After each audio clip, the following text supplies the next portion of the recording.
El Shaddai, El Shaddai, El Elyon Adonai. D'âge en âge, tu es le même, par le nom puissant que j'aime. El Shaddai, El Shaddai, El Adonai. Je te louerai où que j'aille, El Shaddai. Alors, nous enregistrons notre géométrie, nous fermons Ras Mapper, nous faisons oui, et puis nous retournons. Donc, nous revenons dans le menu principal. On clique sur donc Geometric Data. Alors, on va prendre notre géométrie, Open Geometry Data. Voilà, c'est notre seule géométrie qui est là. On clique dessus et voilà notre géométrie. Alors, ici, nous allons paramétrer les différentes structures que nous avons créées. Tout d'abord, nous commençons par le Storage Area. Alors, le voilà ici. Quand on clique sur le Storage Area ici, qu'est-ce que nous voyons?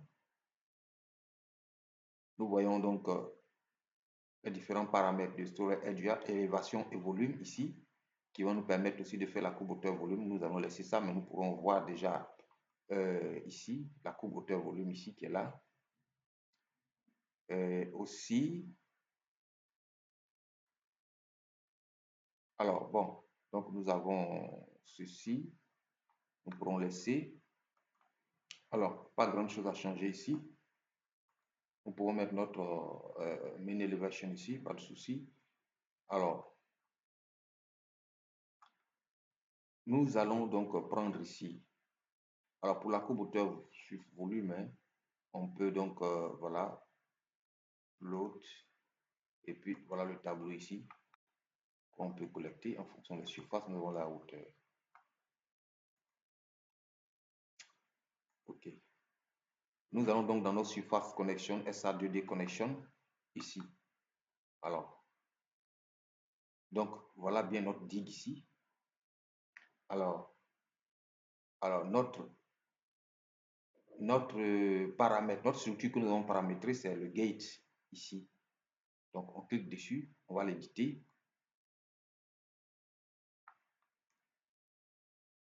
On va donc Wireship Broadcast. Alors ici, alors dans ce tableau ici, Connection Gate Editor, donc la vanne.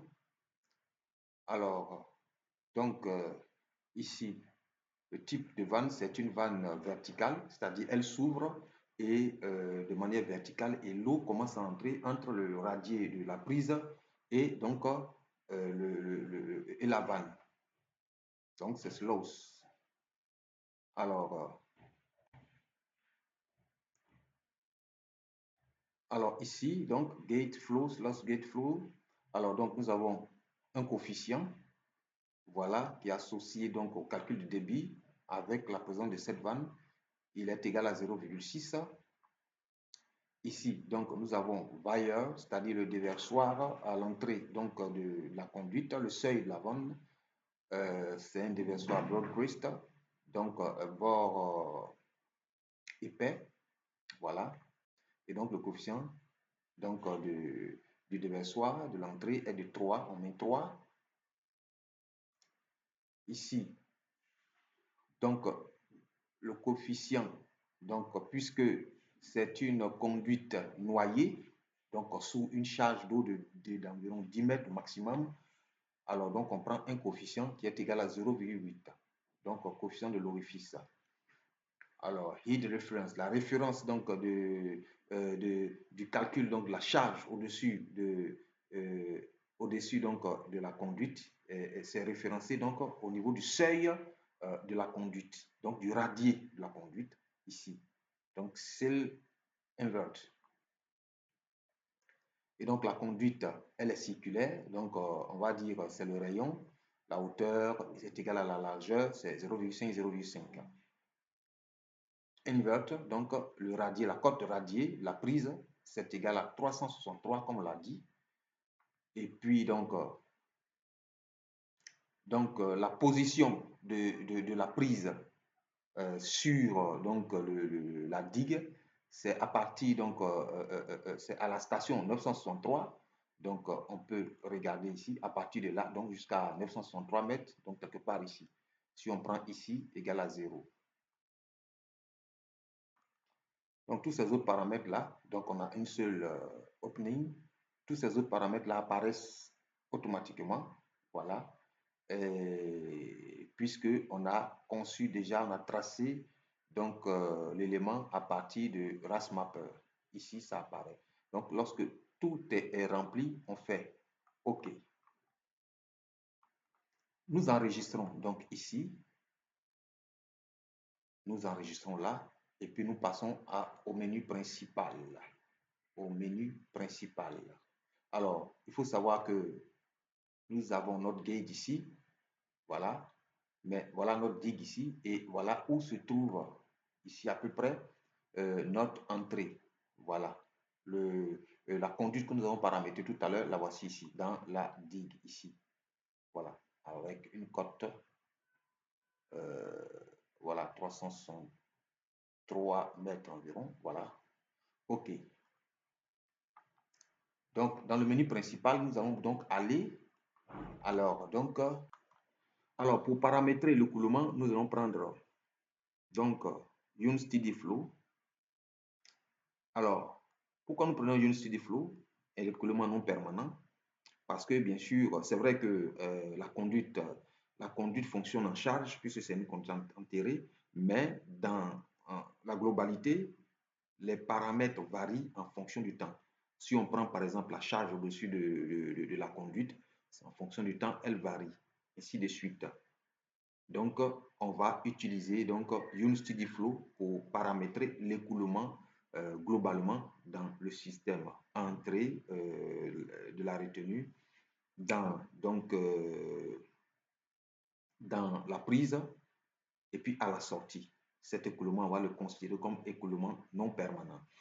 Et donc, pour ce faire, nous revenons ici. Lorsque nous cliquons là, nous avons différents éléments ici. Et c'est ici que nous allons donc paramétrer notre vanne.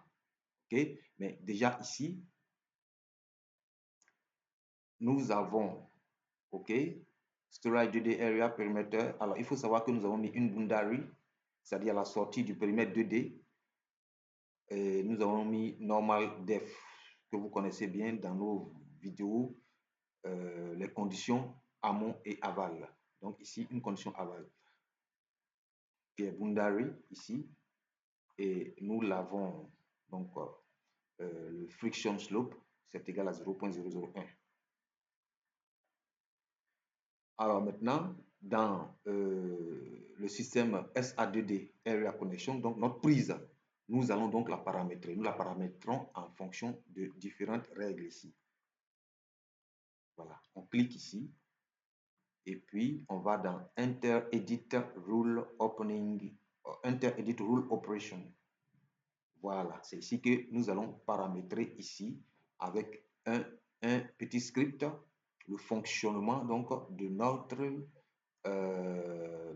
vanne et de notre conduite en gros. Alors, nous sommes sur notre tableau rule où nous allons programmer le fonctionnement donc de notre. Nous allons donc programmer le fonctionnement de notre vanne et de notre prise. L'idée générale la voici. Nous allons donc demander à ce que lorsque donc nous sommes entre 6h et 18h, alors le programme doit maintenir un débit, doit permettre de produire un débit de 0,5 m3 par seconde. Et en dehors donc de ces heures-là, le programme doit donc maintenir un débit de 0 m3 par seconde. Donc, comme on l'a dit, le temps d'exploitation journalier, c'est de 18h à 19h. De 6h à 18h. Donc, voilà. Et donc, pour commencer, nous allons déjà créer notre variable. Et notre variable, pour créer notre variable, il faut venir là, get sim value. Nous cliquons là. Et puis, nous cherchons notre variable journalière, c'est heure par jour, hour of day. Lorsque nous cliquons sur Get Sim, nous cliquons donc sur notre variable ici. D'accord? Voici donc notre première ligne, la première ligne de notre script. Alors, nous allons appeler notre variable heure et nous allons la mettre ici, dans ce petit tableau, en nouvelle variable, ici. Donc, on clique là et on tape notre variable ici, heure. Alors, ça apparaît ici. Donc, heure égale time égale hour of day, beginning of time state. Donc, notre première ligne est écrite. La première ligne, donc, est écrite. La variable étant implémentée, nous allons donc cliquer sur notre deuxième ligne ici.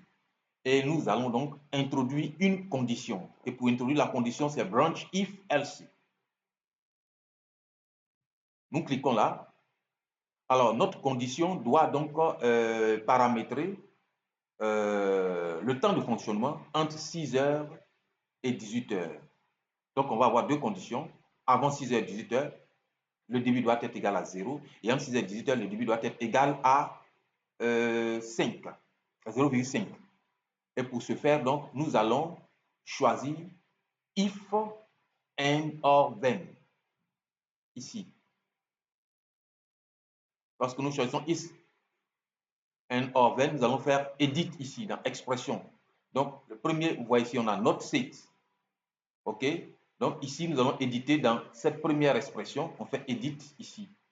Et donc, on appelle la variable ici. C'est heure. On met heure. On fait OK. Vous voyez que heure apparaît. Et la deuxième variable, c'est ici, not set. C'est donc ici. Plutôt, donc le paramètre plutôt, c'est ici. Supérieur ou égal. Donc,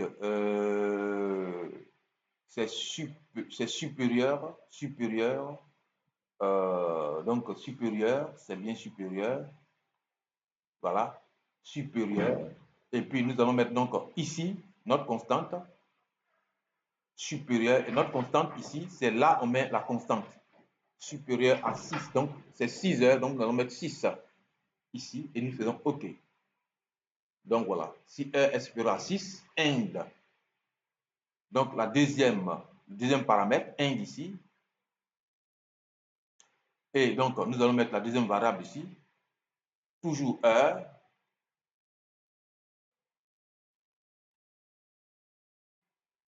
Alors,